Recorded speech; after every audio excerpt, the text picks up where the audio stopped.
snow cutting sideways across a man's face. He runs straight into a wall of fire climbing the barn wall, and through the smoke he smells something that doesn't belong out here: coal oil. In the middle of a blizzard, on timber already soaked through. He doesn't stop to understand it. Bare hands tearing stall gates open, one after another. Cattle screaming, the kind of sound a man hears again in his sleep for years afterward. Wind howling around the corners of the house like something carrying a grudge. The rope strung between the porch and the barn, the lifeline, starts to pull taut. Somebody is following it in. From the other end. Smoke thick enough he can't see his own hands. Above him, a beam cracks. Half a second of warning. Never nearly enough. He shoves the last calf clear, turns to run. And the beam comes down. Wade Calloway stood on the platform at Cedar Hollow Station, and the wind was doing something cruel with the dust, and he did not move. 5 years he'd waited for this. 5 years of frozen mornings, and cattle that didn't care if a man was lonely, and a cabin that echoed when he talked to it. 5 years of writing letters to nobody, mostly. Except now there was somebody. A somebody riding toward him on the afternoon stage, and his hands wouldn't stop finding his pocket watch, checking it, putting it away, finding it again. Third time in 10 minutes. He told himself to stop. He did not stop. Because a man could tell himself a great many things standing alone on a wooden platform in September, and none of them mattered once the dust on the horizon turned into wheels, and wheels turned into horses, and horses turned into the plain fact that his whole future was arriving at 11 miles an hour, and there was nothing left to do about it but stand there and take it. He was 31 years old. Broad through the shoulders in the way men get from lifting things nobody thanked them for. A beard he trimmed that morning with more care than the task deserved. A hat pulled low, not for the sun. For something to hide behind. Which was foolish. A man doesn't hide behind a hat brim. Not really. The war had taught him that. Taught him a lot of things he hadn't asked to learn. How a body sounds when it stops being a body. How silence after cannon fire is its own kind of noise. How you can come home to Pennsylvania a hero, and still watch the girl you were going to marry look at you like you were a stranger wearing her fiancé's face. Clementine. He didn't let himself finish that thought. Not today. Today was for someone new. Down at the far end of the platform 2 old-timers argued about wheat prices like the fate of the territory hung on it. A boy chased a hoop past the freight office. Somewhere a dog barked twice and gave up. Ordinary sounds. The kind a man stops hearing, until the day his whole life is about to walk off a stagecoach, and suddenly every sound in the world seems louder than it has any right to be. The stage rattled in. Dust came up gold in the low sun, and for one long second Wade Calloway forgot how to breathe right. The driver climbed down. Stretched. Groaned like his back had opinions about the road from Laramie. Rough one, the man said, not looking at Wade. Looking at the door instead. Your bride's aboard. Ain't said 2 words the whole way. 2 words. Wade turned that over. Turned it over again. Her letters hadn't sounded like a woman short on words. Josephine Hartwell wrote like she was building something, careful sentences, no waste in them, the kind of penmanship that told you a person had spent years correcting other people's mistakes. 22. A schoolteacher out of Boston. Looking, she'd written, for a fresh start, and honest work, and a partner who wouldn't mind a woman with opinions. He'd like that line best of all. A woman with opinions. The door opened. A small hand first. Gloved. Then the hem of a traveling dress, dust blue, dust everything by now, and then a woman stepped down, onto Cedar Hollow soil for the first time in her life, and stood there. Frozen. Wade's rehearsed greeting, the one he'd practiced in the barn like a fool, out loud, to a mule that did not care, died somewhere behind his teeth. Because her face was wet. Not just wet. Wrecked. Eyes red-rimmed and swollen, a handkerchief already soaked, two clutched in one fist like it was the only solid thing left in the world. "Miss Foster," he started. Caught himself. "Miss Hartwell." She looked up. And something in Wade Calloway's chest went very quiet. Not because she wasn't pretty. She was. Honey-colored hair escaping its pins, features that some Boston painter would have killed to get on canvas even streaked, with tears the way they were. Quiet because she looked haunted. And Wade knew haunted. He'd worn it himself for a long while. "I'm Wade Calloway," he said, and took off his hat, and offered his hand. She took it. Reluctant. Trembling. "Welcome to Cedar Hollow." Fresh tears. She dabbed at them, with the ruined handkerchief, and it did nothing, and she seemed to know it did nothing, and that seemed to make it worse. "I apologize, Mr. Calloway." Her voice cracked clean in half on his name. "This is not how I intended our first meeting to go." Around them the platform kept moving. Trunks thudding down. A child laughing somewhere. Two women by the ticket window who'd stopped talking to watch, the way people do, when a scene's unfolding, and they don't want to miss the good part. Wade didn't like that. Didn't like it one bit. He offered his arm instead of his questions, and guided her toward the bench at the far end of the platform, out of the worst of the staring, and once she'd sat he reached into his coat, and handed her a clean handkerchief. Folded. Pressed. He'd ironed it, that morning actually, though he'd never admit that to a living soul. "You don't have to pretend with me," he said. She went still. "Whatever's troubling you, Miss Hartwell. I expect you've had a long road to sit with it. No need to force a smile on my account." Her eyes came up to his, wide now. Something in them shifting. "You're very kind, sir." "I try." A breath. Shaky. "I fear," she said, "I may have made a terrible mistake." And there it was. Wade's stomach dropped through the platform boards. He'd heard the stories. Every man out here had. Mail-order brides taking one look, and climbing right back on the next eastbound coach, and the men left standing there holding their hats, and their hopes like a fool holds a hand of cards nobody wanted to play. He wasn't vain. But he wasn't blind either. He knew what he looked like, tall, capable, a face weathered, but not unkind. His mother's word for it had always been handsome, God rest her. "Is it me?" he asked. Straight out. No sense dancing around a bullet. "No." She looked genuinely startled. "No, Mr. Calloway. It isn't you at all. It's—" She glanced around. At the strangers. At the platform. At the whole open, listening world. "May we speak somewhere private?" He nodded. Went for her trunk. The wagon ride out of town was quiet at first. Just wheels and horses, and the particular hush that comes before a person says something they've been carrying too long. Cedar Hollow wasn't much to look at, from a wagon seat. General store. Blacksmith. A saloon that already had 2 horses tied outside, though the sun wasn't near down. A cafe with checked curtains in the window, and a hand-lettered sign that said Coleman's Run, Wade mentioned, mostly to fill the silence, by a woman named Ruth Coleman, who fed half the county, and gossiped with the other half. A church with a steeple too small for its own ambitions. Josephine took it all in, with the wary eyes of someone cataloging an unfamiliar country. "My place is about 4 miles out," Wade said. "We can talk there.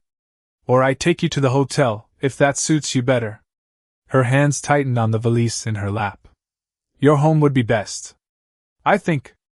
They rode on. Prairie grass going gold in the slanting light, the town shrinking behind them, into something small and forgettable. "I lied to you," she said finally. Flat. Like she'd rehearsed it, and the rehearsal had cost her something. Wade kept his eyes on the road. Kept his voice level, though his gut wasn't level at all. "About what?" "In my letters." Her voice steadied, degree by degree, like a woman climbing out of water. "I told you I left my teaching post in Boston. That part was true. And the rest. The rest wasn't." The wagon hit a rut. He caught her arm, before she pitched sideways, then let go fast, like the contact had burned him a little. "I'm listening," he said. She took a breath that shook the whole way down. "There was a man. Preston Ashworth. Son of the man who chaired the school board, the man who'd hired me, who could just as easily unhire me.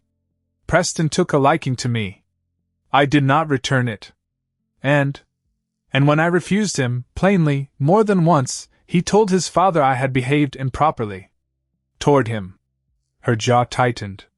It was the opposite of the truth. Every word of it. But his father believed his son over a schoolteacher, with no family of consequence to speak for her. Why wouldn't he? That's how these things go. Wade's hands went tight on the reins. They believed him. Overnight. A brittle little laugh, no humor in it at all. No respectable school in Boston would touch me after that. A ruined woman has very few doors left open to her, Mr. Calloway. I answered your advertisement, because it was one of them. But you didn't tell me the whole of it. No. She met his eyes now, unflinching even with her face still blotched from crying. I was afraid you wouldn't have me, if you knew. They crested a low rise, and the ranch came into view below, a 2-story house, sturdy, a wide porch, corrals, cattle scattered gold-red across the far pasture like something out of a painting nobody in Boston would believe was real. So you came out here, Wade said slowly, under a name that wasn't quite the truth of who you were. Yes. Miss Hartwell. He pulled the team up short of the house, turned to face her fully. May I speak plain? She nodded. Braced, it looked like, for the worst. I'm not a man for games. Out here folks get judged by what they do, not what somebody whispers about them in a parlor 3 states away. He gestured toward the house, the barn, the fence line he'd sunk 5 years of his life into, post by post. This is what I've got. It isn't much next to Boston society. But it's honest, and it's mine, and I advertise for a wife, because I'm through being the only voice in this house. Her eyes glistened again, but different now. Not the wreckage from the platform. Something else. What matters to me, Wade said, is whether you were honest about wanting a real partnership. A woman willing to work alongside a man, not behind him. I was honest about that. Her chin lifted.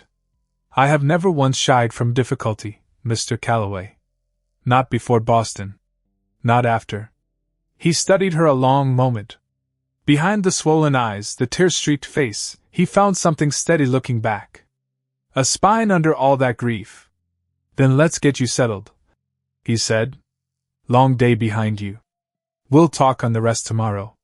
The dog met them first. A rust-colored mutt came tearing around the barn corner, barking with the particular enthusiasm of an animal who had no idea a stranger was supposed to be frightening.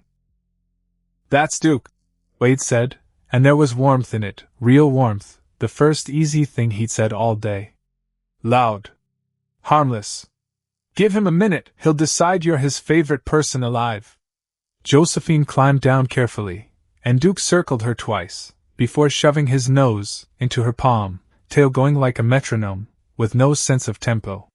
Hello, Duke, she murmured, and something in her shoulders came down half an inch. Wade carried her trunk to the porch. Set it down. Pushed the door open. It isn't fancy, he warned, and heard himself say it, and felt foolish for saying it, because he'd scrubbed that house top to bottom for a week straight, and there wasn't a thing more he could have done to it short of tearing it down and starting over in brick. She stepped inside, removed her bonnet, and Wade saw her properly for the first time, hair coming loose from its pins, honey blonde, eyes blue even rimmed red, a face that held intelligence under all that sorrow, the kind of intelligence that had written him careful letters for 3 months running. It's lovely, she said quietly, taking in the stone hearth, the bookshelves he'd built, with his own 2 hands, the windows he'd angled just so to catch the last of the day's light. Did you build this yourself? Most of it. Had a hand with the framing and the chimney. He nodded toward the stairs. Your room's up top. First door on the right. I've had it ready, Well now, you need anything changed, you say so. She glanced at him, a question rising. We're not married yet, Miss Hartwell, he said before she could ask it. Preacher comes through every other Sunday. He'll be through this weekend if... He left the sentence hanging.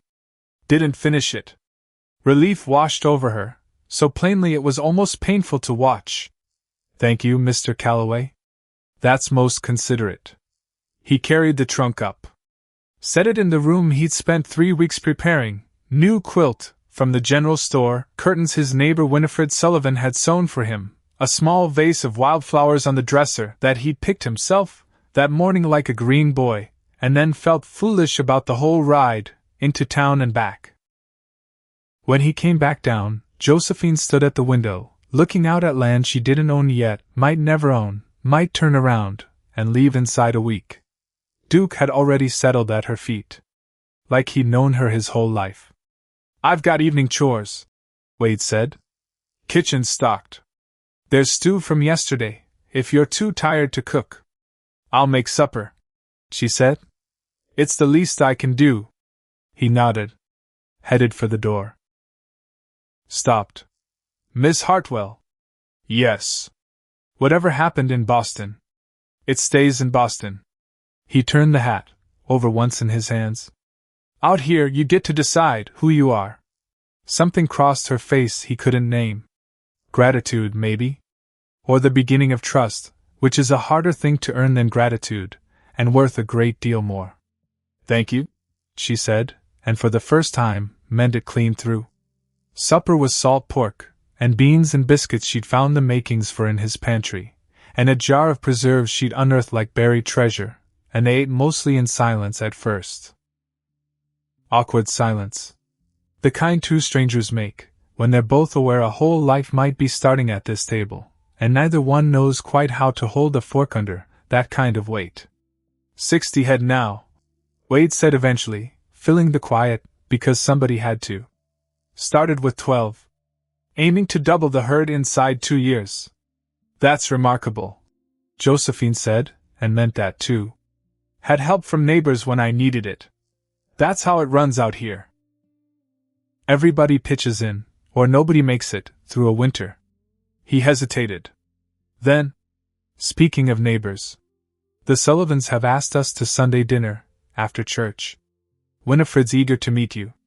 I told her we'd come, but if you're not. That sounds lovely, Josephine said quick, though her stomach knotted at the thought of more strangers, more eyes, more judgment she hadn't earned, but couldn't seem to outrun. Not what you'd call crowded out here. Wade went on. Sullivans are the closest, 3 miles east. Blackwood spreads about the same distance west, other direction. Something flickered behind his eyes when he said that name. Fast. Gone before she could be sure she'd seen it at all. Blackwood? Cornelius Blackwood. Wade's jaw set just slightly. Owns most everything between here and the county line. We'll get to him. He rose. Went into the front room. Came back with a folded paper he set on the table between them like it might go off. There's something you should see. She unfolded it. A deed. His name on it. And a blank line beside it, waiting. If we marry, he said, half of everything's yours. Had the lawyer draw it up last month. Josephine stared at the paper like it might not be real. In Boston, a married woman owned nothing. Not her own wages. Not her own name, some days, once a husband decided otherwise. And here was a stranger, a good stranger, but a stranger all the same, handing her half a kingdom, before the wedding had even happened. Why? She managed. Would you do this? Because ranching's hard. His voice was steady. Sure. Like he thought this, through 100 nights alone in that big quiet house. Days are long. Winters don't forgive mistakes. Anybody standing beside me, through that deserves an equal share in what we build. Not just a roof and a name. She had no words for that. None that felt big enough.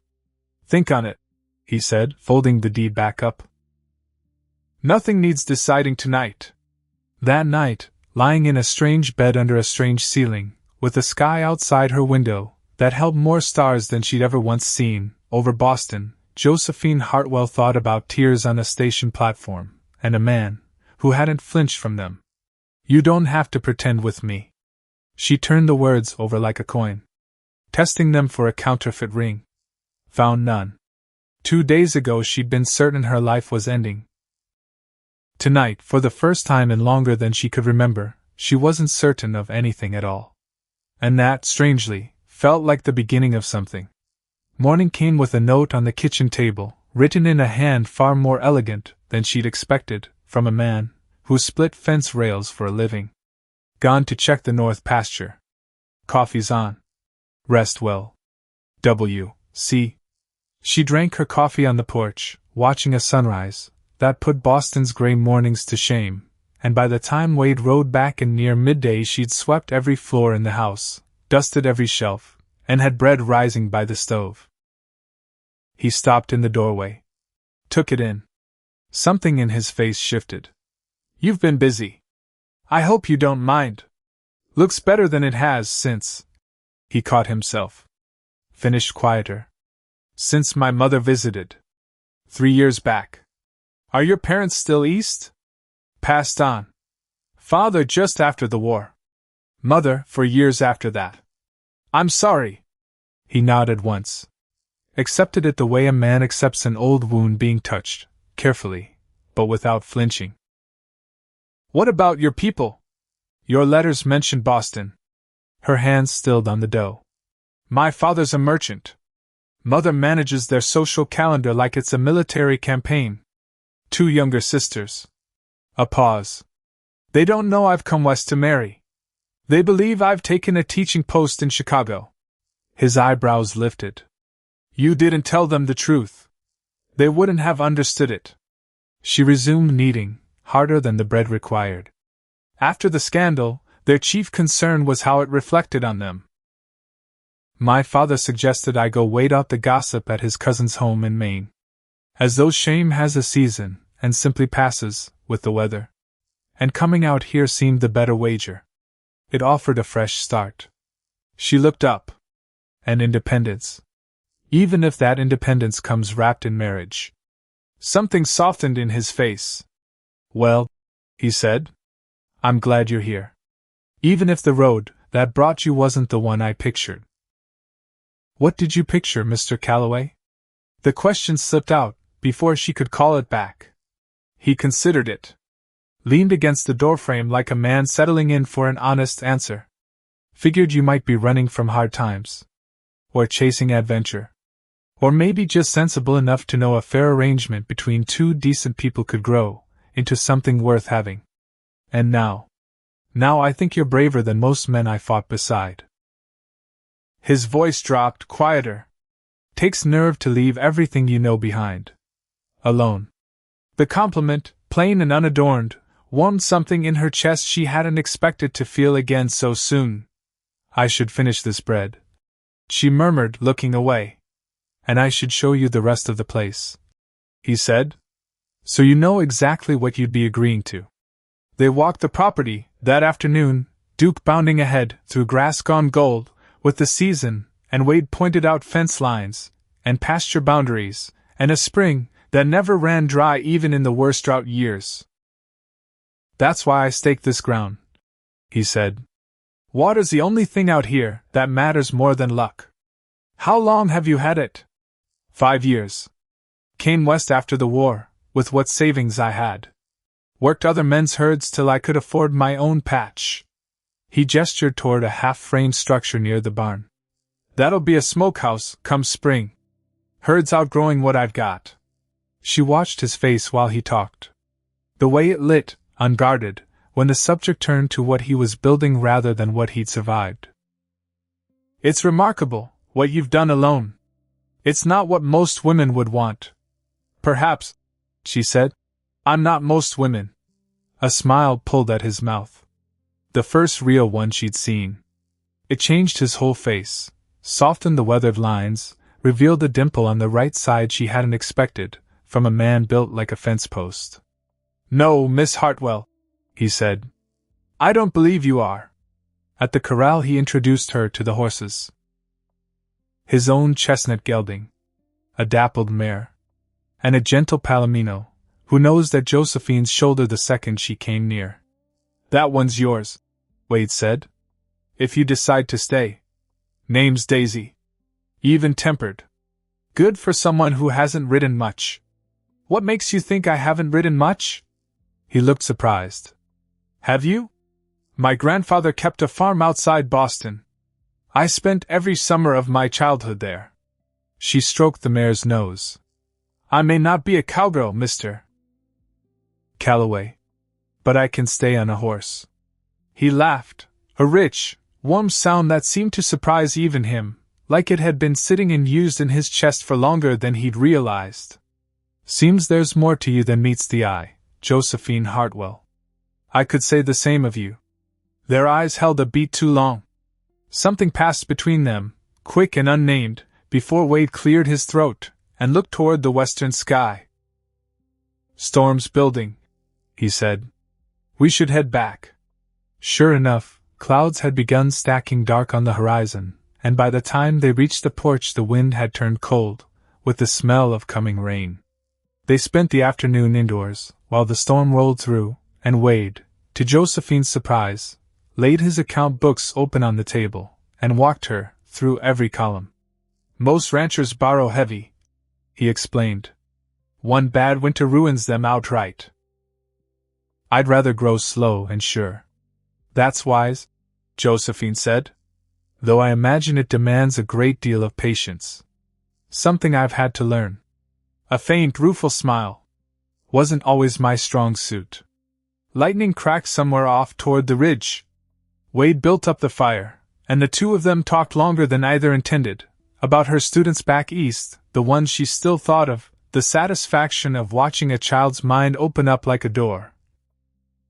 About his years in the saddle building another man's herd, before he'd had the nerve to risk everything on land of his own. You miss it, Wade said of the teaching. Don't you? I do. She looked into the fire. But that chapter's closed. Maybe not entirely. Something thoughtful crossed his face. Cedar Hollow's growing fast. Talk of a proper schoolhouse going up next year. They'll need someone to run it. Josephine looked at him sharply. You wouldn't object to your wife working outside the home? Ranch needs tending, certain. He shrugged, easy. But winters run long out here. And if teaching brings you some joy in the middle of all that. He let the thought hang, unfinished, the way he seemed to do whenever he was offering her something, without wanting to press it. That night, lying awake and listening to the last of the rain drum against the roof, Josephine let herself consider, carefully, the way a person tests ice, before trusting their full weight to it, that this arrangement might hold more than survival in it. Might hold, someday, something like happiness. The wedding was set for Sunday. The days between moved fast, a trip to town for dress fabric, an introduction to half of Cedar Hollow's population inside a single afternoon, warm welcomes that left Josephine faintly stunned by how easily this rough little town had opened its arms to a stranger, with a past she hadn't confessed to a soul of them. But it was the morning, after their trip to town, 3 days before the wedding, that the good feeling cracked clean down the middle. Wade was mending a fence post near the front gate, when he heard hooves. Slow. Unhurried. The kind of unhurried that told a man the rider wasn't in any rush, because he already knew he had the upper hand. Cornelius Blackwood rode a black gelding too fine for a working ranch, wore a coat too clean for a man, who claimed to love the land, and smiled the way certain men smile, with the mouth only, never once touching the eyes. Calloway. Blackwood didn't dismount. Looked down instead, the way he always did, like the extra 2 feet of horse gave him something he otherwise lacked. Heard your bride's arrived. She has. Wade set down his hammer. Didn't offer his hand. Something I can do for you, Cornelius? Came to offer my congratulations. Neighborly thing to do. Didn't figure you for a neighborly ride. Blackwood's smile thinned, just slightly. You always were a suspicious man, Wade. Comes from the war, I expect. Man sees enough killing, he starts seeing enemies in every shadow. I see plenty clear in daylight. A pause. The horse shifted, snorted, tossed its head against the bit. Notes due 1st of December. Blackwood said, conversational as talking about weather. I trust that hasn't slipped your mind, what with the wedding, and all the excitement. It hasn't. Good. Good. Blackwood's eyes drifted past Wade, toward the house, toward the spring beyond it, that fed every acre Wade owned. That's fine water you've got running through this place. Fine water. Be a shame, a man losing something like that over a matter of paperwork and dates. Something cold moved through Wade's chest. I'll have your money by December 1st, Cornelius. Same as I've told you every time you've ridden out here to ask. I don't doubt your intentions. Blackwood gathered his reins. I only doubt your luck. Ranching's an uncertain business. Fires happen. Storms happen. A man never knows what a season might bring. He tipped his hat, an almost civil gesture, made obscene by everything underneath it, and turned his horse back toward the road. Give my regards to your bride. He called back, not turning around. Boston, was it? Charming city. I hear all manner of interesting stories come out of Boston these days. Wade went very still. Blackwood rode off, into the afternoon light like a man who'd said exactly what he meant to say, and not one word more.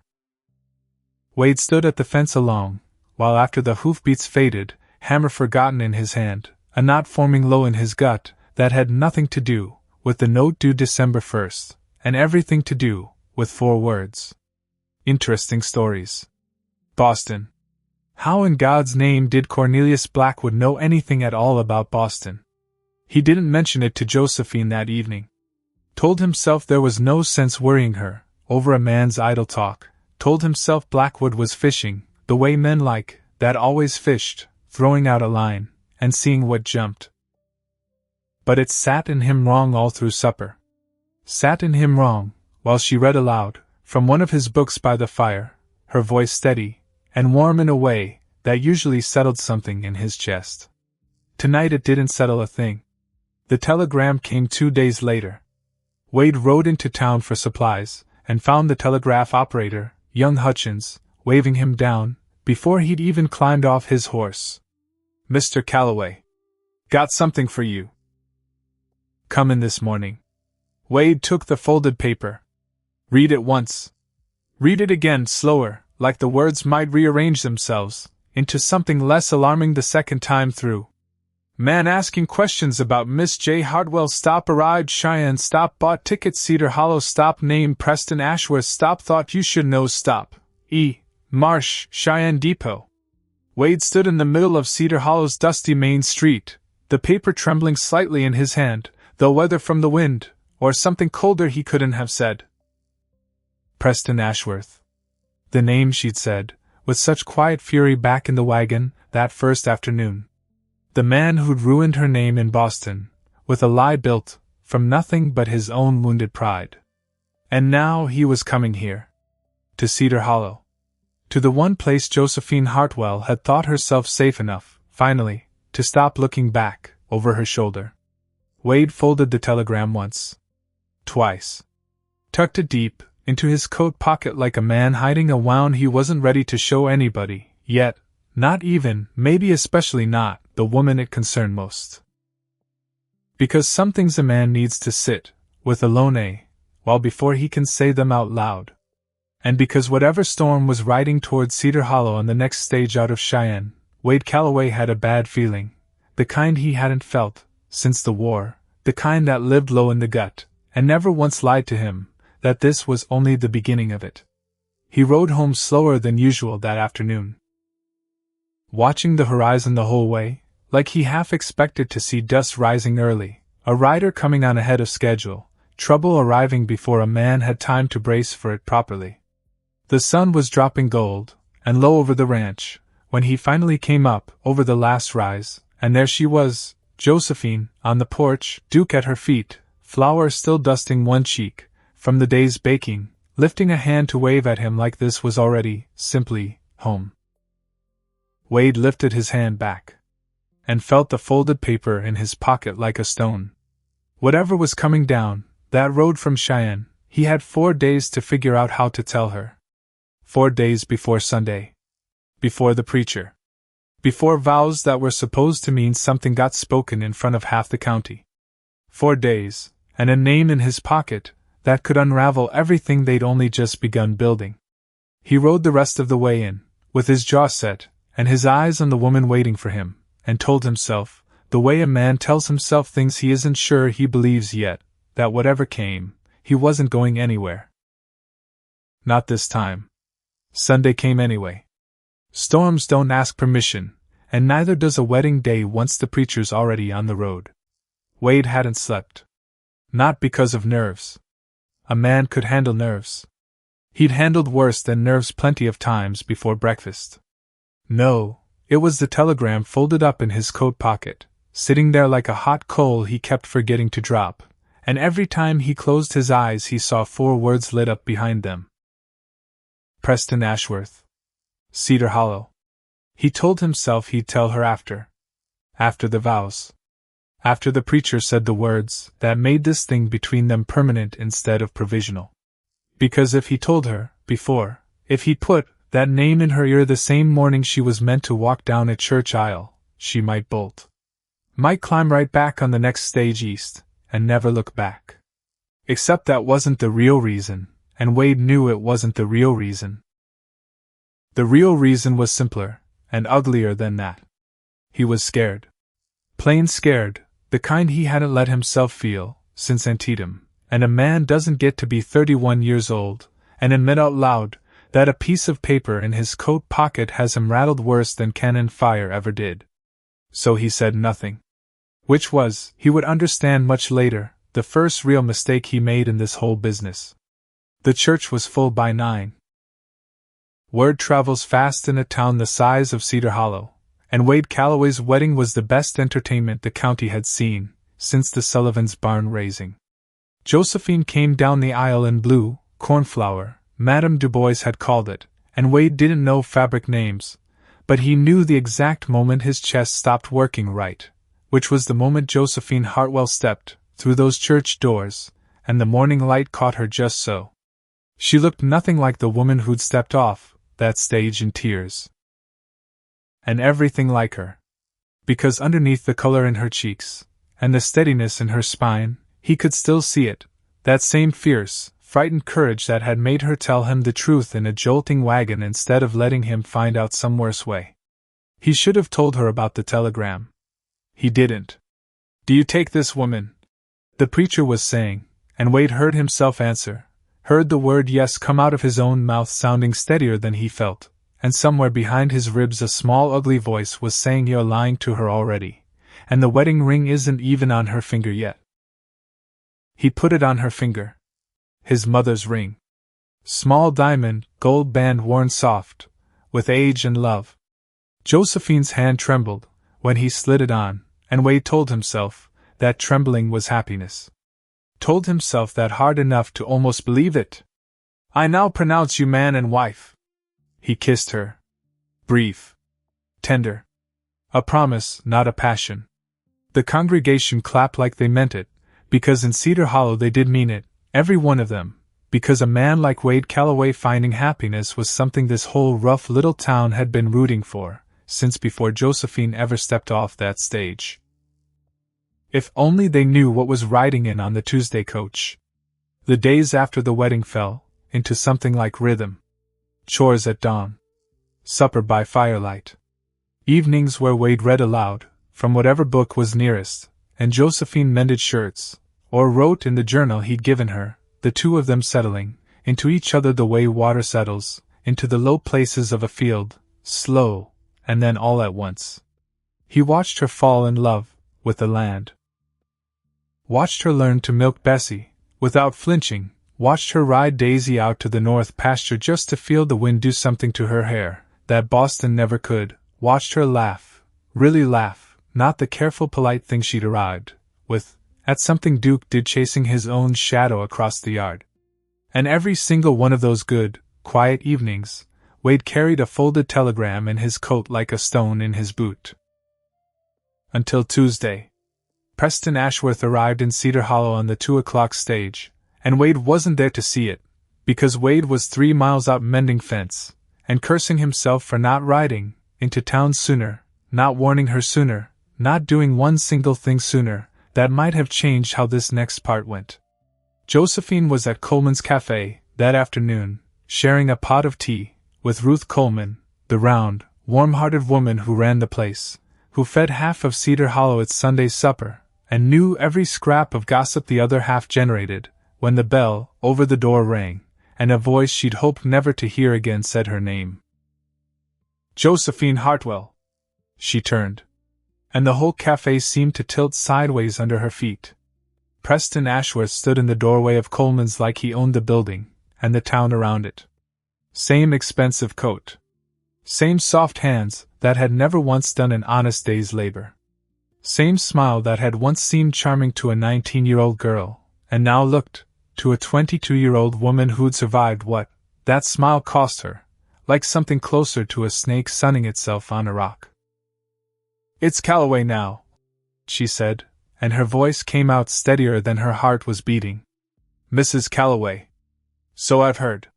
Preston's eyes drifted around the little cafe, the check tablecloths, the smell of fresh bread, the whole modest, honest inventory of frontier life, with a kind of pitying amusement that made Josephine's hands curl into fists at her sides.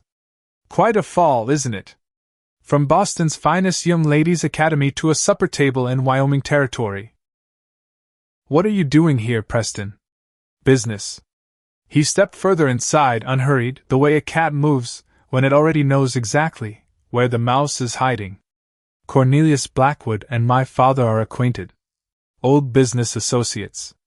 When Mr. Blackwood mentioned there might be an opportunity out this way, I thought, why not see the frontier myself?" Josephine went cold clean through. "Blackwood?" He knew Blackwood. "That's a very long way to come," she said carefully, "for a coincidence." "Isn't it, though?" Preston's smile widened, and there was nothing charming in it now, nothing at all. "Small world, Josephine. Smaller than you'd think." Ruth Coleman, wiping down the counter nearby, had heard every word, the way women behind cafe counters always hear every word, and by supper time the whole of Cedar Hollow knew that Mrs. Calloway had a visitor from back east, and that the visitor and the new bride had history nobody quite understood yet, and that the history did not appear to be friendly. Which meant that by supper time, the town's warm welcome had already begun to cool. Because that's how it goes in small places. Trust builds slow and breaks fast, and all it takes is one stranger, with a fine coat and a knowing smile to plant the first seed of doubt. Wade found her on the porch. When he rode in that evening, Duke pressed close against her side like he understood something was wrong even if he couldn't say what. "He's here," Josephine said before Wade even had his boots off. "Preston. He's in Cedar Hollow." Wade's stomach dropped through the porch boards. "I know," he said quietly. She turned. Stared at him. "You know. Telegram came through 4 days back. From the depot in Cheyenne."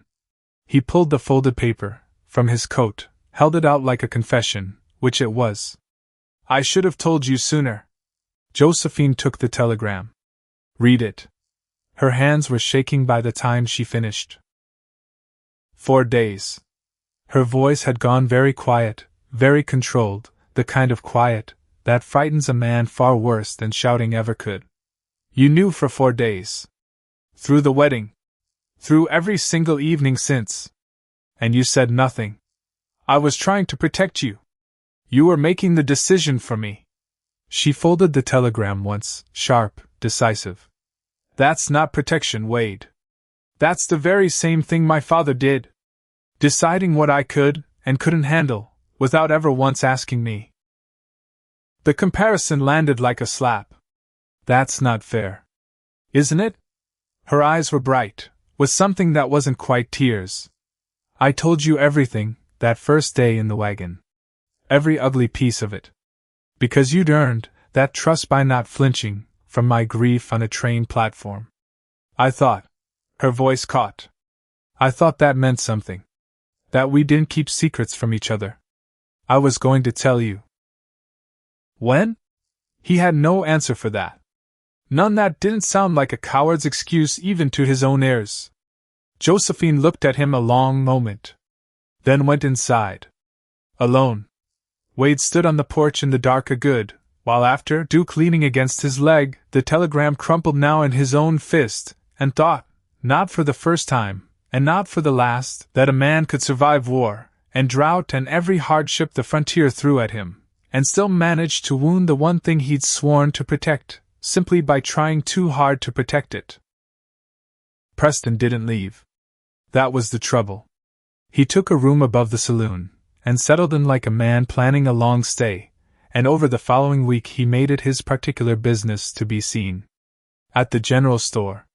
At church, God help them, sitting 3 pews back, with a smile that unsettled half the congregation. At Coleman's Cafe, where he struck up conversation with anyone willing to listen, and plenty were.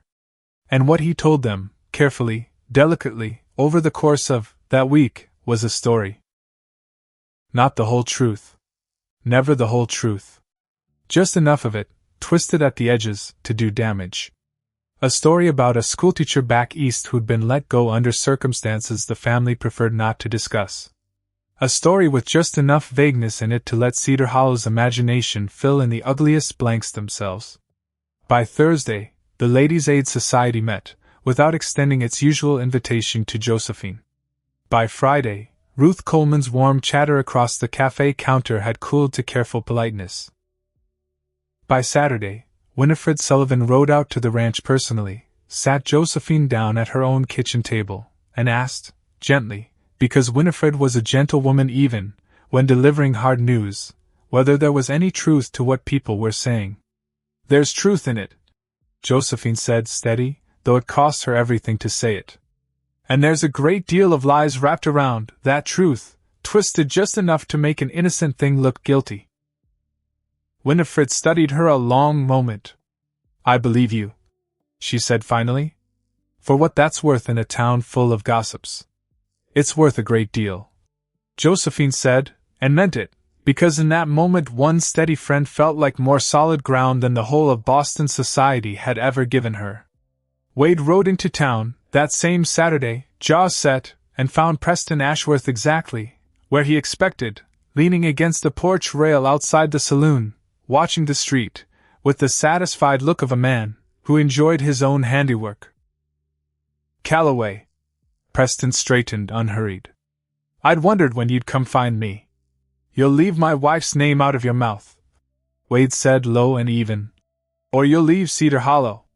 One or the other. Your choice. Threats. Preston's smile didn't waver. How very frontier of you. Not a threat. A fact. Careful, Calloway. Preston's voice dropped, all charm gone, from it now, something colder underneath. You don't know the half of what you're standing in the middle of. Might do you well to ask your wife what she really knows about Cornelius Blackwood, before you go making enemies on her behalf. Wade went still. What did you say? Ask her. Preston pushed off the rail, unhurried, and walked back inside the saloon like a man who'd just planted exactly the seed he'd come 3 states to plant. Ask your wife how well she knows the man holding paper on your ranch. Wade rode home, with that sentence lodged in his chest like a burr under a saddle blanket, and by the time the house came into view he turned it over so many ways he couldn't tell any more, which parts were reasonable suspicion, and which parts were just fear talking. He found Josephine in the kitchen. Waited until supper was cleared. Then asked the question plain, because plain was the only way he knew how to ask anything. Do you know Cornelius Blackwood? Josephine went very still. I've never met the man, she said. Why would you ask that? Preston said. Preston will say whatever serves him. Her voice sharpened, quick and defensive, though whether at Wade or at the situation itself he couldn't tell. You believe him now? Over me? I didn't say I believed him. You rode 3 miles to ask me a question straight out of his mouth. She set down the plate she'd been drying, hard enough that Wade winced. That's belief enough, Wade Calloway. I'm trying to understand what's happening. So am I.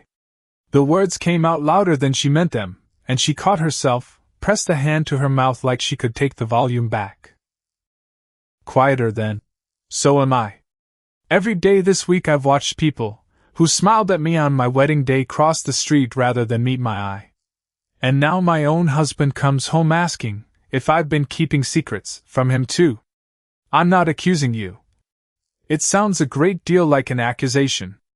They stood there, the space between them suddenly wider than the kitchen itself, and Wade understood, too late, the way a man usually understands these things, that Preston Ashworth hadn't come to Cedar Hollow just to ruin Josephine's name. He'd come to break the two of them apart, from the inside. And it was working. Which was, of course, exactly the point. Because two people who trust each other stand together against whatever comes. And two people who've started doubting each other fall a great deal easier. That was the plan. It had to be the plan. Nothing else made the timing make sense.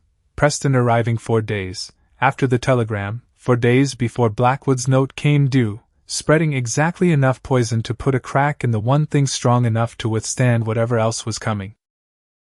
Except Wade didn't see the shape of the whole plan yet. Not that night. That night he only saw a woman he loved standing 3 feet away looking at him like he was one more man who'd failed to take her at her word. I'm sorry, he said finally. I shouldn't have asked it that way. Josephine's shoulders dropped, some of the fight going out of them. I know you're frightened, she said, quieter now. I am too. But we cannot survive whatever this is, if the first thing we do is turn on each other. You're right. Say it like you believe it. I believe it, Wade said, and reached for her hand, and this time she let him take it. I do. It wasn't enough to undo the weak. But it was a start. And starts, Wade had learned in 5 hard years on this land, were sometimes all a man got, and the only thing that mattered after that was what he built from them. The blow came from a different direction entirely, and it came fast. Monday morning, a rider from the county land office arrived at the ranch, with a folded document, and a face that told Wade, before the man said a word, that whatever was in that envelope wasn't good news. Mr. Calloway. The clerk, a nervous young man named Peabody, wouldn't quite meet his eyes. Mr. Blackwood's filed a claim on the spring. Says he's got a deed predating yours from the original survey. Says the water rights were never properly transferred when you purchased the parcel. Wade took the paper. Read it. Read it again, the words swimming a little. Because this couldn't be right. This couldn't possibly be right. He bought this land fair and square 5 years back, with every paper filed proper at the very same land office this clerk worked out of. This is a lie, Wade said. I've got my own deed. Filed the same year I bought the place. I understand that, sir. But Mr. Blackwood's document predates the survey your deed was drawn from. If it's genuine. Peabody swallowed hard. If it's genuine, it supersedes yours. He'd hold rightful claim to the spring. It's not genuine. That may well be, sir. But proving that takes time. And a judge. And until it's settled. Peabody's eyes finally came up, apologetic. Until it's settled, Mr. Blackwood's within his rights to restrict access. Effective immediately. Wade stood in his own yard holding a piece of paper that could take the water right out from under his family, and felt something in his chest go cold, and hard and very, very still. Because now he understood. The telegram. Preston's arrival. The whispers through town. The note coming due December 1st. It wasn't 3 separate storms rolling in, from 3 separate directions. It was one storm. One hand steering all of it. And Cornelius Blackwood's hand was the only one big enough to reach that far. He found the connection 2 days later, and it came from the last place he expected, a stack of old newspapers Josephine had been using to line the pantry shelves, 3 months old, shipped west from Boston in somebody's trunk, and passed hand to hand, until they landed, of all places, in Wade Calloway's kitchen. Josephine found it first. Was reorganizing the shelf, when a name jumped out at her, from a faded society column, and she went very still, and called Wade in, from the barn in a voice that made him drop what he was doing and run. "Look," she said, and her hand was shaking, as she held the paper out. "Look at this." The column was 3 months old. A minor item, buried well below the fold, the kind of news that mattered enormously to somebody, and nothing at all to everybody else. It reported that the Ashworth family's shipping interests had recently secured a significant new financial partnership, with, the paper named him plainly, no hiding it at all, because why would a Boston society page bother hiding anything? A Wyoming Territory land speculator by the name of Cornelius Blackwood. Wade read it twice. His stomach turned over slow, like a wagon wheel finding a rut it couldn't climb out of. "They know each other," Josephine whispered. "Preston's father and Cornelius Blackwood. They're business partners. Which means Preston didn't come out here by chance. Which means none of this was chance." Josephine's voice shook, but her eyes had gone sharp, the schoolteacher in her doing what schoolteachers do, assembling scattered facts into a shape that made sense. Preston needed a reason to leave Boston. Blackwood needed a way to break your standing in this town, before December 1st. And I. She stopped. "You were the reason," Wade finished quietly. "The connection between them. The one thing that let both plans work at once." Josephine sat down hard at the kitchen table, the newspaper trembling in her hands. "I brought this to your door," she said, "without ever knowing it. You didn't bring anything." Wade knelt beside her chair, took both her hands in his, stilled their shaking. "Two greedy men built this. You're not the storm, Josephine. You're just the one they're trying to use to sink the ship." "That's a small comfort. It's the truth. And the truth's worth more right now than comfort." She looked at him a long moment. Something steadied behind her eyes. "Then we need proof," she said. "Not a newspaper column. Something that ties Preston's lie about Boston directly to Blackwood's claim on the spring. Something a judge would have to believe. And where do we find that?" Josephine's jaw set, the schoolteacher's resolve hardening into something closer to a soldier's. "We find it," she said, "because I am done being the reason bad men win." The days that followed moved fast and cold, the way November does in Wyoming Territory, and the weather itself seemed to be gathering its strength alongside every other force bearing down on the Calloway ranch. Wade rode to town and confronted Peabody at the land office, demanding to see Blackwood's supposed original deed with his own eyes. Peabody, sweating despite the cold, admitted the document was still in review, which told Wade everything he needed to know, because a genuine deed doesn't need reviewing, it simply is.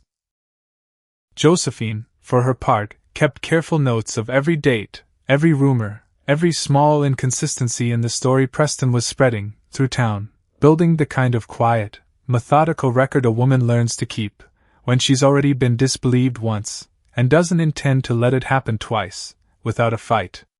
The blizzard came on a Thursday, and it came, without warning, the way the worst ones always do.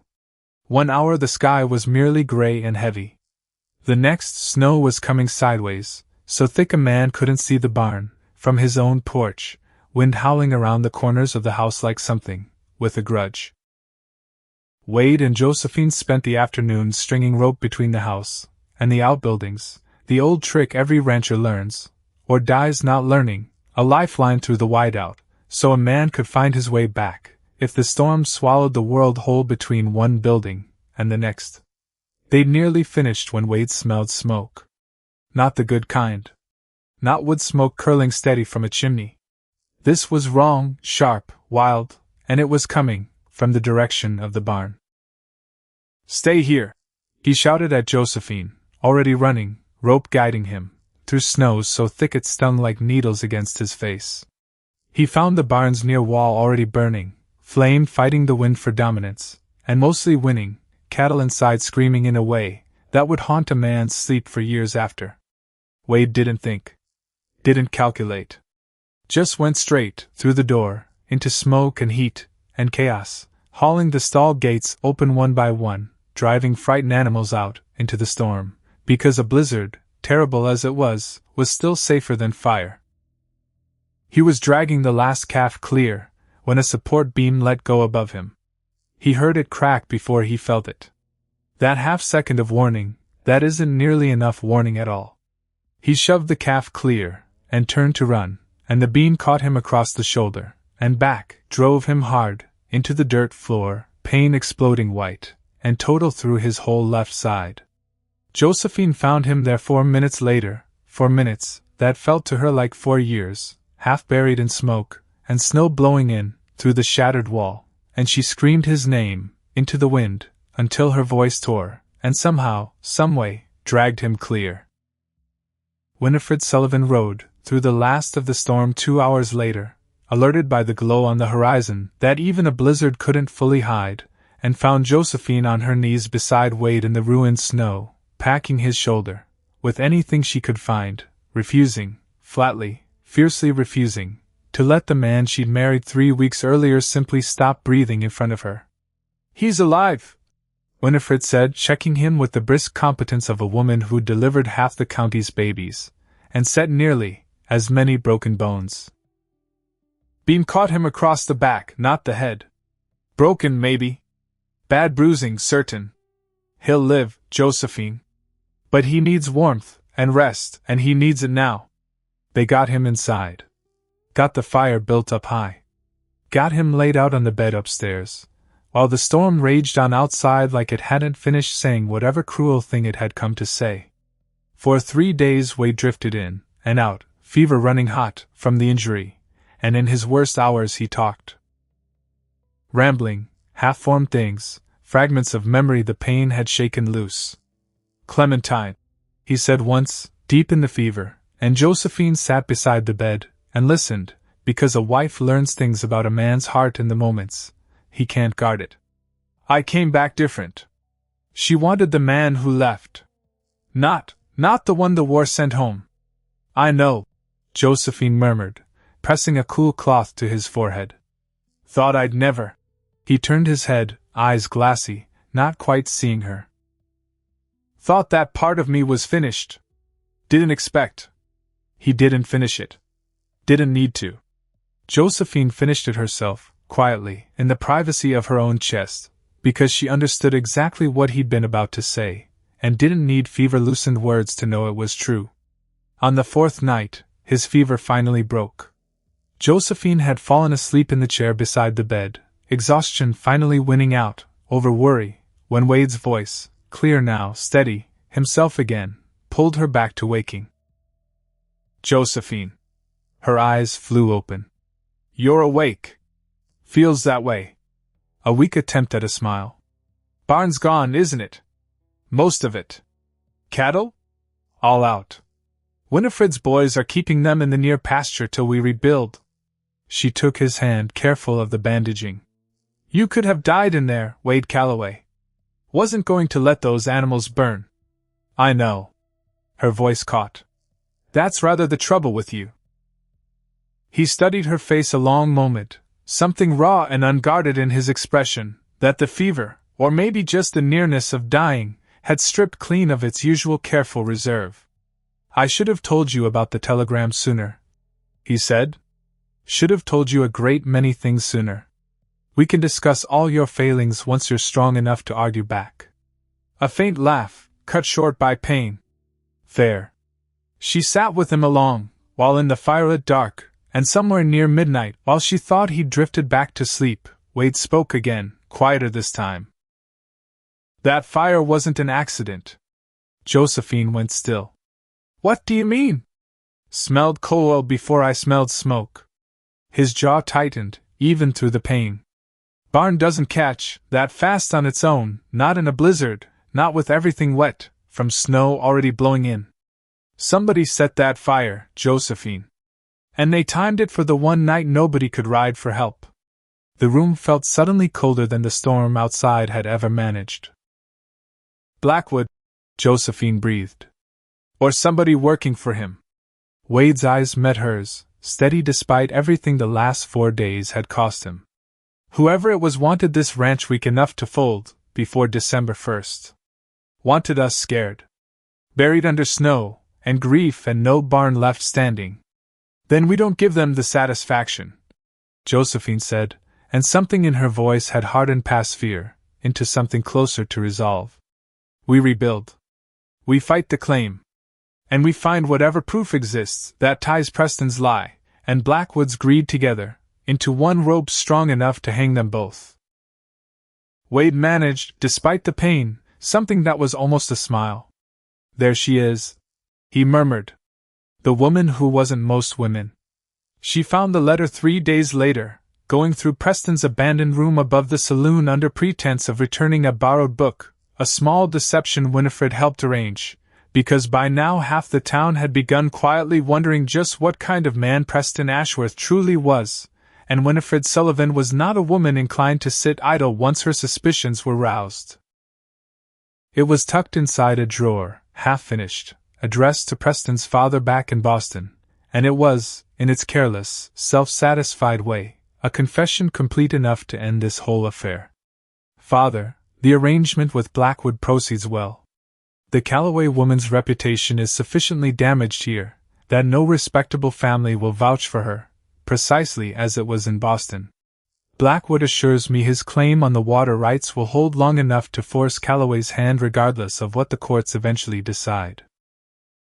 Once the note comes due, and the ranch is his, our partnership in the territory secures itself twice over. I confess some regret at the method.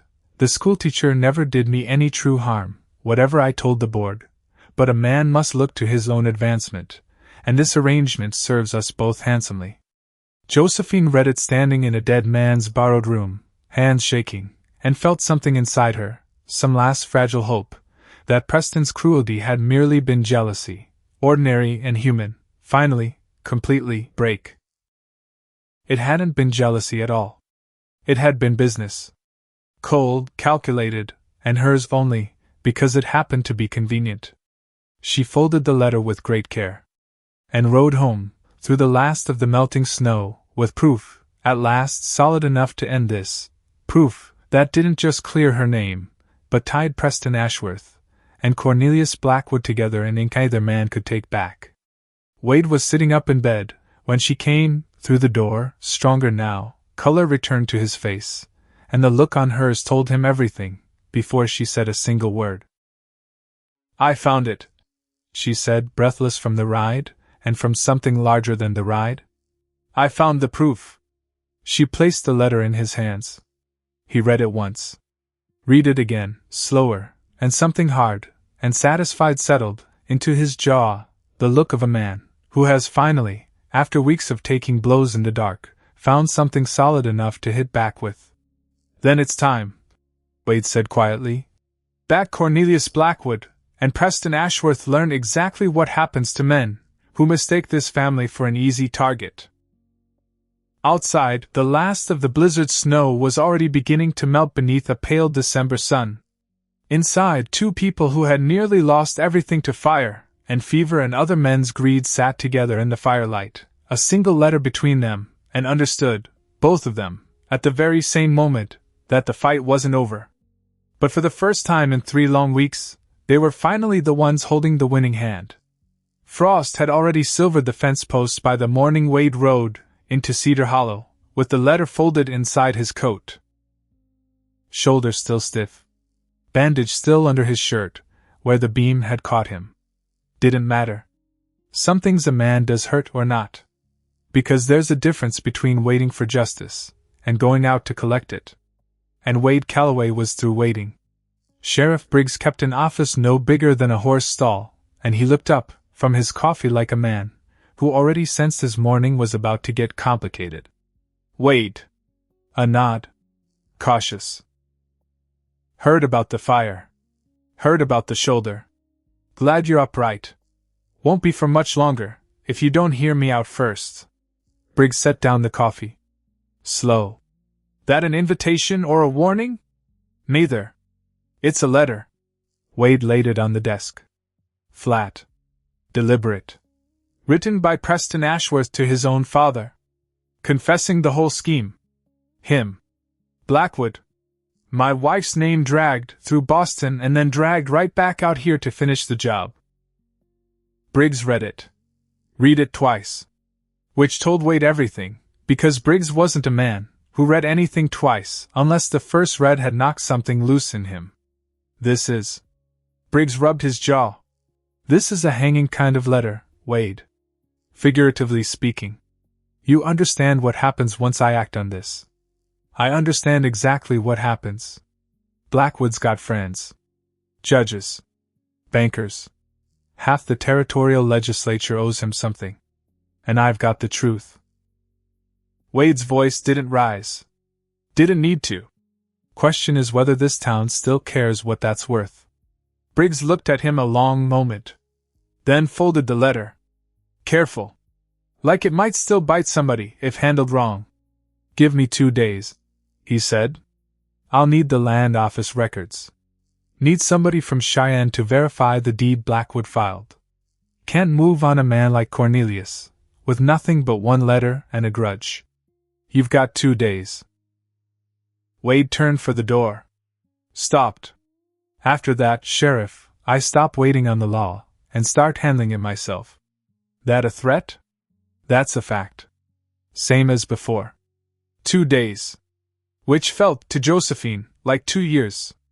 Because grief moves slow, and dread moves slower, and somewhere underneath both of those was a fear she hadn't said out loud to anyone, not even Wade, that 2 clever men, with money and connections might simply slide out from under one desperate letter the same way water slides around a stone. She kept busy.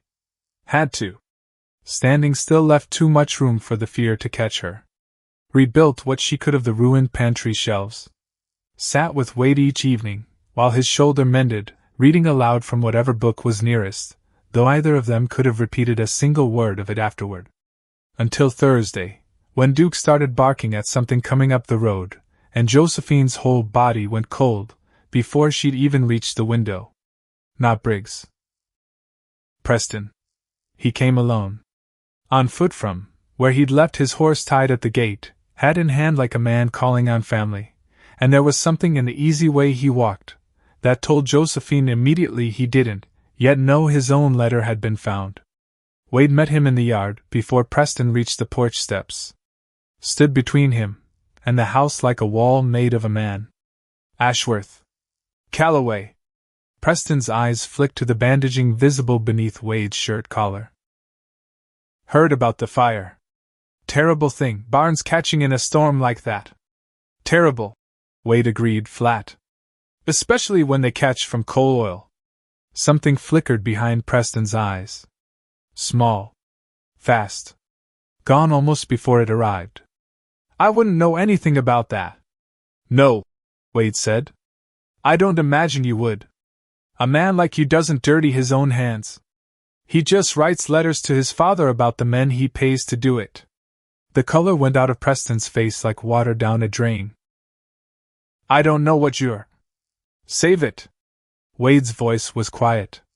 Which was worse, somehow, than shouting would have been. I've read the letter, Preston. The one about Blackwood's claim. About my wife's reputation being sufficiently damaged.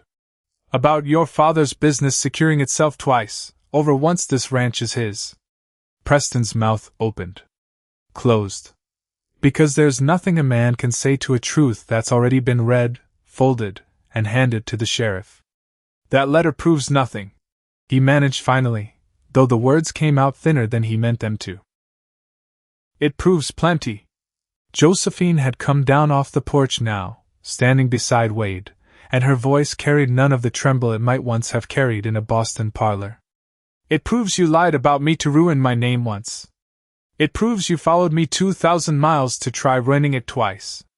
And it proves you never once cared whether the lie was true. Only whether it was useful. Preston's jaw tightened. You always did think yourself clever, Josephine. No, she said. I only ever thought myself honest. Which apparently was cleverness enough to outlast you. He left without another word. rode back toward town at a pace just short of a gallop, and Wade watched him go, with something cold and satisfied settling into his chest. "He'll run," Wade said. "Tonight, most likely. Tried to catch the morning stage, before Briggs can act. Then we make certain he doesn't reach it." Wade looked at her.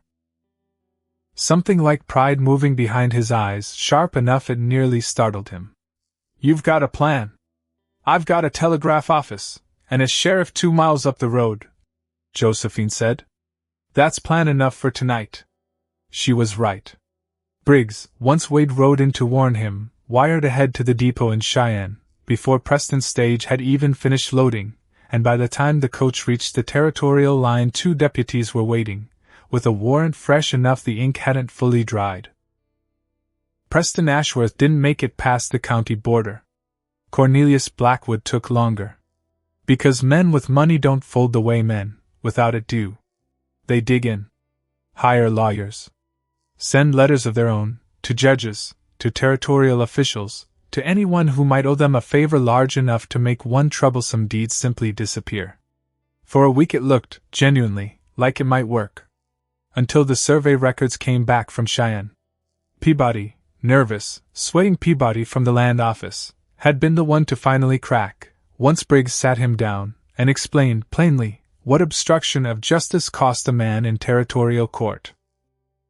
He admitted, in a statement that made his hands shake the whole time he signed it, that Blackwood's original deed had been drawn up not decades ago, but weeks ago. On paper Peabody himself had been paid to age, with tea stains and careful handling, until it looked older than it was. A forgery. Plain and simple, and once exposed, utterly indefensible.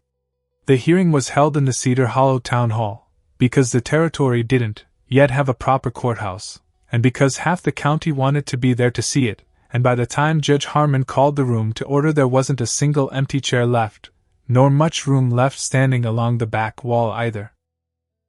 Wade sat beside Josephine in the front row, her hand in his, both of them dressed like people going to church rather than people going to war, though it felt considerably more like the second. Blackwood sat across the aisle. Fine coat.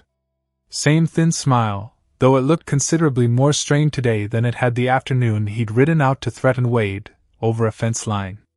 "Mr. Blackwood," Judge Harmon said, once the preliminaries were done, "you're aware the land office clerk has provided a sworn statement regarding the age and origin of the deed you filed against the Callaway water rights." "An unreliable witness," Blackwood said smoothly. "A man clearly coerced. He'll say the same on the stand, under oath, in front of this whole room?" A pause. Small. But Wade caught it, and he suspected everyone else in that room caught it too. "I'll let the document speak for itself," Blackwood said finally. "It has," the judge replied. Rather clearly, in fact. What broke him, in the end, wasn't the forged deed alone. It was Josephine.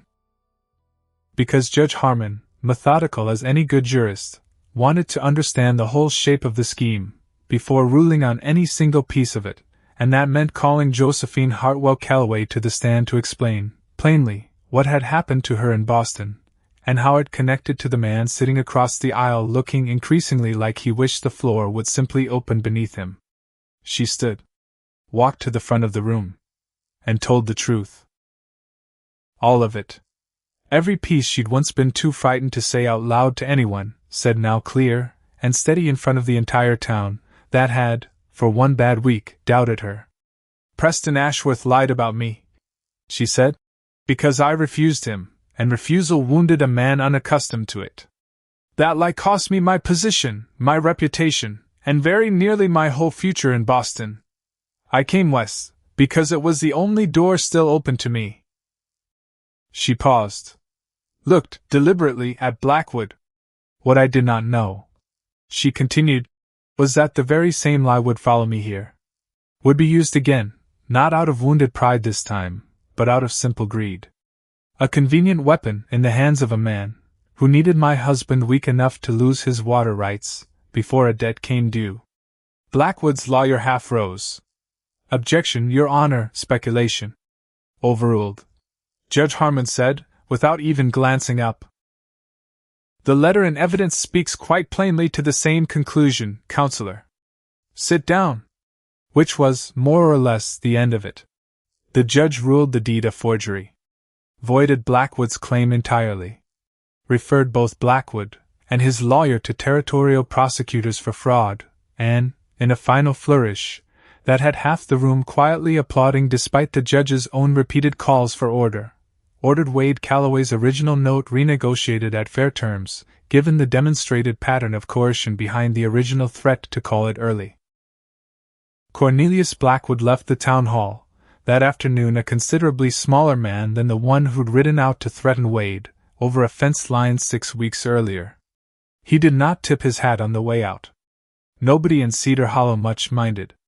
That evening the whole town seemed to gather, unplanned but somehow entirely inevitable, at Coleman's cafe, and Ruth Coleman herself came around the counter to embrace Josephine, so hard it nearly knocked the wind out of her. "I should have believed you sooner," Ruth said, voice thick. "I'm sorry for that." "You believed me the moment it mattered," Josephine said. "That's enough."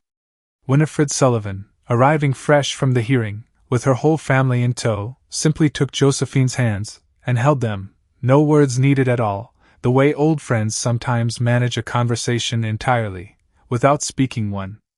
And Wade stood near the door, watching his wife be embraced by a town that had, for one brief cruel week, turned its back on her, and felt something loosen in his chest that had been wound tight, since the day a telegram first found its way into his coat pocket. Because this was what he'd wanted for her all along. Not just safety. Not just a ranch, or a name, or half a deed, with her signature on it. This. Belonging. They rode home slow that evening, the last light going gold, and low over land that was, finally, unquestionably, entirely theirs. Wade pulled the wagon up at the top of the rise, same spot he'd stopped once before, months back, the very first week she'd arrived. "You remember this view?" he said. "I remember it well." Josephine studied the house below, the rebuilt barn frame rising fresh and pale against the older, weathered buildings around it. "You told me it could be my home. If I chose it." "Did you?" "I did." She looked at him. "Though I don't recall the choosing including quite this much trouble." A laugh escaped him, real, warm, the same laugh she'd first coaxed out of him introducing herself to a Palomino mare. "No," he admitted. "I don't suppose it did." They sat while in the quiet, the horses shifting patient beneath the yoke, and Wade found himself turning over words he'd been carrying along, while now, words that felt overdue in a way that had nothing to do with Blackwood or Preston, or any of the trouble those men had brought. "There's something I never told you," he said. "About Clementine." Josephine went still. "Careful. You don't have to." "I want to." He looked out over the darkening pasture rather than at her, the way a man does when the words come easier, without eyes on him. "We were engaged before the war. Small town in Pennsylvania. Everyone expected it. I expected it. What happened? War happened." His jaw tightened. "I came back different. Not wounded where anybody could see it. Wounded somewhere worse than that. And Clementine, she tried. I'll give her that much. She tried for near a year to find the man who'd left. But he wasn't the one who came home. No." Wade's voice roughened. "She wanted that man back.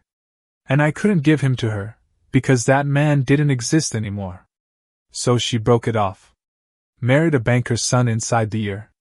Can't say I blame her for it, even now. And you came west." "Came west." Told myself I was done trying to explain myself to anybody who expected a different man than the one standing in front of them. He turned to face her now, something raw and unguarded moving behind his eyes.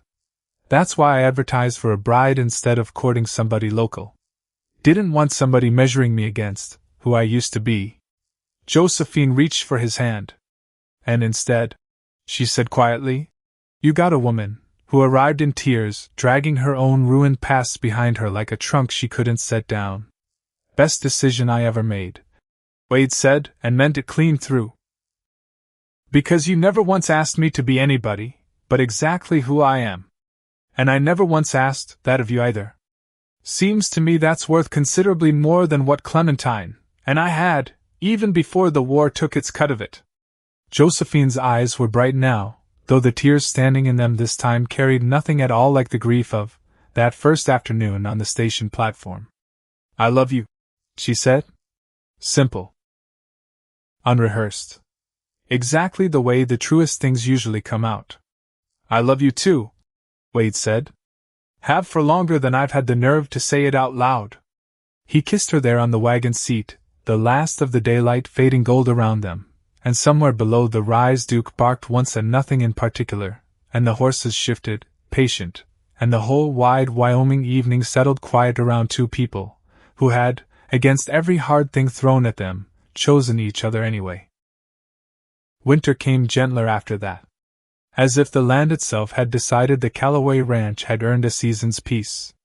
The new barn went up before the first heavy snow, town men turning out 3 Saturdays running to raise the frame, because that's how it worked out here, everybody pitching in, or nobody making it through. Wade's shoulder mended slow, but sure, the ache fading, with the season, until by February he could split a full cord of wood, before breakfast same, as he always had. Josephine returned to the schoolroom 2 days a week once the new schoolhouse finished construction, that spring, 15 children crowding and eager for lessons, and in the evenings she came home, with stories that made Wade laugh out loud at the supper table, stories about spelling contests, and frog catching, and one particularly memorable incident involving a garter snake, and the youngest Coleman boy. And in April, walking the property together, while the first green came up along the creek bed, Josephine stopped him, with a hand on his arm. "Wade." Something in her voice made him turn fast, worry flashing quick across his face. "What's wrong?" "Nothing's wrong." A smile broke over her face, wide and unguarded. "Everything, actually, is quite right." She took his hand, placed it, gentle, against her middle. "We're going to have a child," she said. "Come October." Wade went very still. Then, without a single word of warning, he swept her clean off her feet, and spun her once in the tall spring grass, laughing loud enough that Duke came tearing over to see what all the commotion was about. "Careful," she protested, laughing too. "I'm in a delicate condition, Mr. Callaway." He set her down at once, hands finding her shoulders, steadying her, his whole face open in a way she'd rarely seen it, not even in their most tender evenings by the fire. "A baby," he said, like the word itself was a small miracle he couldn't quite finish believing. "A baby. Josephine." His voice caught. "I never thought I'd get to be this happy. Not after the war. Not after Clementine. I'd made my peace with a quieter kind of life. And now?" "Now," Wade said, drawing her close, "I can't imagine any life but this one." Their son was born on a clear, cold morning in the middle of October, arriving after a long night that tested every ounce of Josephine's endurance, and every scrap of composure Wade had left in him. Winifred Sullivan served as midwife, same as she'd served the whole county for 20 years running, and when she finally placed the squalling infant on Josephine's chest, exhausted and triumphant all at once, she looked over at Wade, who'd paced the front room raw for the better part of 6 hours, and said simply, "Fine, healthy boy. Strong lungs on him, too." Wade crossed the room like a man who'd forgotten entirely how his own legs worked, and knelt beside the bed, and looked down at his son for the first time. "He's perfect," he whispered. They named him after Wade's father. A quiet, steady name for what they both hoped would be a quiet, steady life, though nothing about the past year had been either quiet or steady, and perhaps that made the peace of this particular morning taste all the sweeter for it. Nearly 2 years to the month, after that first tearful afternoon at the Cedar Hollow Depot, the ranch had settled into something neither of them had quite dared hope for on that hard, uncertain day. Herd near doubled. The new barn standing strong through 2 full winters now. Wade had used the fair terms won at that town hall hearing to pay down the note early, and for the first time in years owed no man anything at all beyond the ordinary debts of good neighboring. Their son had learned to walk, that summer, chasing Duke in unsteady, delighted circles across the yard. Winifred and her husband took the boy for an evening, that September, insisting the young parents deserved one quiet supper alone, and Wade set the table himself, candlelight and all, looking considerably more pleased with his own effort than the modest meal likely warranted. To think, Josephine said, raising her glass, there was a season I was certain my life had ended, right there on that station platform. And now? Now I cannot imagine any life but this one, she said, echoing his own words back to him, with a soft, knowing smile. To us, Wade said. To us, she agreed. And to the woman, who arrived in tears, but found the courage to stay. And the man, Josephine added, who never once asked her to pretend otherwise. They sat together long, after the candles burned low, the fire crackling steady in the hearth, snow just beginning outside to dust the window glass, the same window, the same hearth, the same house Wade had once apologized for, calling it not fancy, not knowing yet that it would become, within the turning of that one hard year, exactly the thing neither of them had dared hope for. Outside the snow kept falling, soft and steady, over Cedar Hollow, over the rebuilt barn, and the pasture beyond it, and the little schoolhouse, where Josephine's students would gather again come Monday morning. And somewhere in that quiet house, built by a man who'd once been afraid to be measured against, who he used to be, and chosen by a woman who'd once been afraid nobody would ever look past her past, a fire held its warmth against the cold, the same patient way 2 people had learned, through fire and forged deeds, and a town's fickle doubt, to hold their warmth against everything the world had tried to throw between them.